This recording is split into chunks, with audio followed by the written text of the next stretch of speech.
Hello বন্ধুরা, আপনারা সবাই কেমন আছেন? আশা করি সবাই ভালো আছেন। এই দেখুন আমাদের ঠাকুর ঘরটা কত সুন্দরভাবে সাজানো। এইদিকে ওয়ালপেপার লাগানো হয়েছে। এই দেখুন ঠাকুরকে ফুলমালা দিয়ে সাজানো। এই দেখুন কত লাইট লাগিয়েছি আমরা। কিছুদিন আগে জন্মাষ্টমী গেছে, এর জন্য এই দেখুন ঠাকুরঘরটা।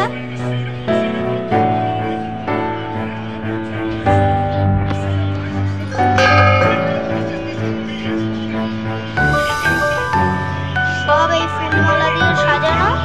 আপনাদের যদি ভালো লাগে কমেন্টে জানিয়ে যাবেন। লাইক, কমেন্ট, শেয়ার, সাবস্ক্রাইব সব করবেন। আর বেল আইকনটা করবেন, আর তার পাশে অল বাটন থাকবে, ওটা টিপে দেবেন। আমরা নতুন ভিডিও ছাড়লে